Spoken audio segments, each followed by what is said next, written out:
Good afternoon, everybody. Welcome to another live episode of Be the Boss of Your Money, because I want you to be the boss of your money, not your money to be the boss of you. We talk about business, personal finance, investing, just basically to make you a personal finance ninja so that you can enjoy the success that you're working so hard for. We've got a couple of things to cover here. First, we're going to do a quick market wrap, not just a market wrap that you can get anywhere. I'm going to do one with perspective, because it's perspective. Anyone can look up, how the major averages did for the day, but we want to know what the story is behind the story. So we're going to get into that a bit. And that's really about what we have today. We're going to take a look at a couple of things, and I just want to send you on your way this weekend with a couple of thoughts that I posted today on my blast email. And if you're not on my blast email list, hit me with your email address, either DM me or in the comments, and I'll include you in the list. I write some pretty good, quirky, funky stuff. So without further ado, let's get with the intro, and then we're going to run right through this. Okay, here we go.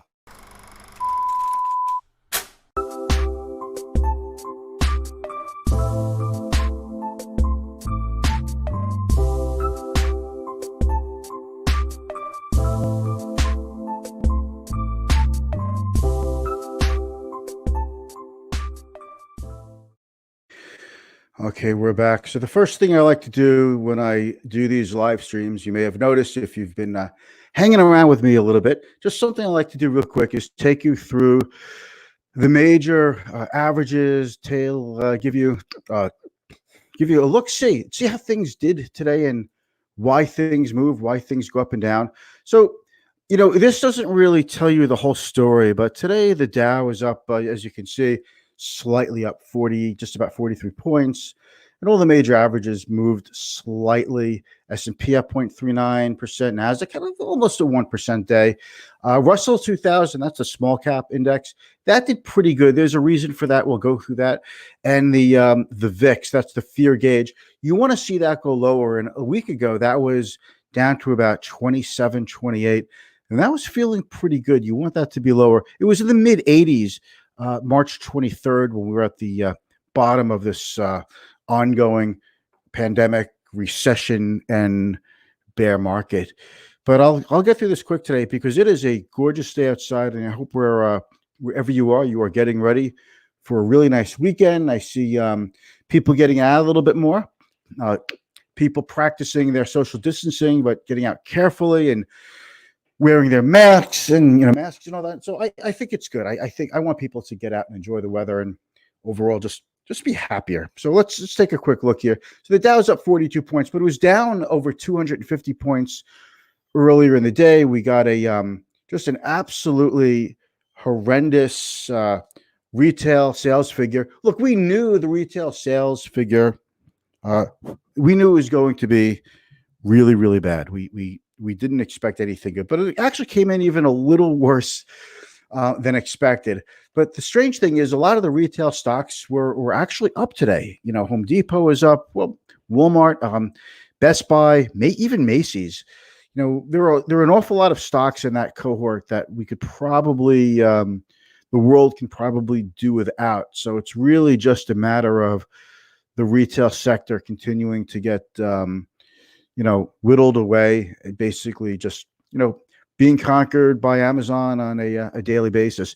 The S&P had a decent day. It was up slightly, but again, everything was down before, and the NASDAQ had a better day. So the Russell 2000, though, that's the standout. The Russell 2000 is a small cap company, smaller companies, typically under $10 billion market cap, some $4 billion market cap stocks, even a little smaller. Starts around 2 billion or so. But with the Russell 2000, we're having some trade friction again with China. And when that happens, typically people want to migrate toward domestic companies that do business mostly internally, within the United States. And that happens to suit the smaller cap companies, because typically smaller companies earn a greater percentage of their earnings and revenue domestically. So that's what I wanted to point out with that. Let's take a look at the retail sales. Non-store retailers up 8.4%. Clothing and accessories down almost 80%. And everything else was down. Sporting goods, hobby, music down 38%. Furniture and home furnishing down 60%. That does not speak too well of the housing market either, by the way. But building materials and garden equipment was only down 3.5%. Only, that's actually a pretty big dip. Motor vehicle and parts down 12.4%. So that's let me get this off the screen. So that's where we're looking at right now. Some of the market movers. There were some surprises in here. There were some comeback stories today. Royal Caribbean up over 6%. The Gap up almost 6%. One Oak Energy is up over 5%. TJX was up. Kohl's was up over 5%. Nordstrom was up. So, it was a surprising day, and a lot of the Darden restaurants was up. They were. It was just basically, I think, a sell on the rumor and buying the news. How about that? So we finally got these out of the way, and I'm going to turn off my email right now because it's starting to annoy me with the emails that are coming in like crazy. So the decliners, we had Qualcomm. Qualcomm was down again because of that rift between China and the United States, where the Trump administration wants to halt sales of semiconductors and other electronics to Huawei, which is the giant telecommunications technology and cell phone company of China, and a few others that were down, but none of the majors were down. So let's just take a look at the sectors that were down and up today. Consumer discretion had a pretty good day. They make things, consumer discretion are companies that make things you want. But the retailers were actually able to bounce back a little bit today in spite of the horrendous news. The only reason I could give you is that people think we've reached the bottom of retail sales figures. We've probably reached the bottom of unemployment claims and layoffs as well. So the whole enchilada here, the whole stock market, all of us really, we're all clinging on to expectations that we're in May, that we've passed the bottom and things will start to improve the second half of May, because today's May 15th, and continue to improve into June, and then we'll see what things look like in July. Consumer staples were up a little bit. Building materials were up nicely. But down here in the bottom, right near the bottom, financials. It's really hard to have a rally without financials. So that to me is the sector that bears watching the most. And we'll take a look at the FANG plus M stocks, FANG plus Microsoft. These had a pretty solid day. I call these stocks the black hole of the stock market universe, because when they're up, they pull the whole market with it. When they're down, they pull the whole market with it. You can't fight these stocks as a group, because these are the biggest companies in the major in the S&P 500, and they represent well over 20% of that index. So probably close to about 27% of the index, actually. Facebook up 2%. Apple is down 0.6%. But if you look at how Amazon, Netflix, Alphabet, and Microsoft did, overall, this group had a pretty solid day. Apple is off a little bit because if China retaliates against the United States, if we penalize Huawei, Apple and Qualcomm are two of the stocks that are being spoken about that China would take out their frustration on. Okay, so let's quit the share screen there. Not quitting anything here. Just wanted to go through that exercise with you and just give you an update on how the market did. By the way, folks, if you're out there, you have any questions during the live stream, welcome to you. Go ahead, ask away.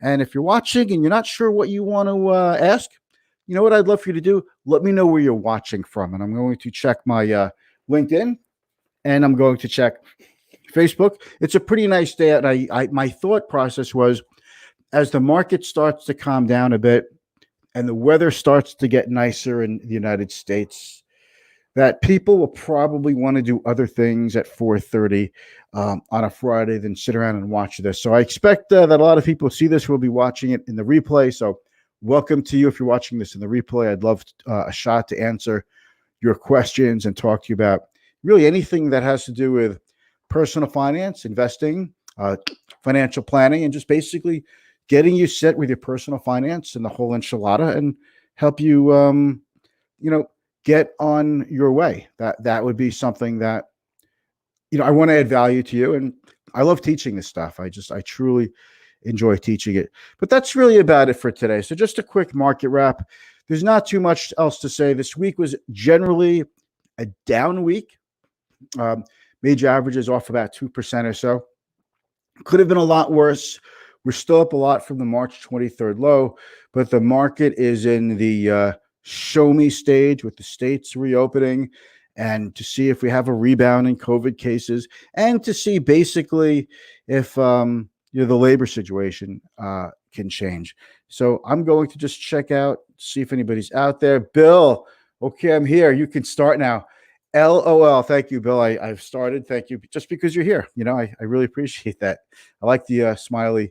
I like the smiley emoji. And we'll just take a quick glance, see if anybody is in LinkedIn land, see if anybody has any questions from moi.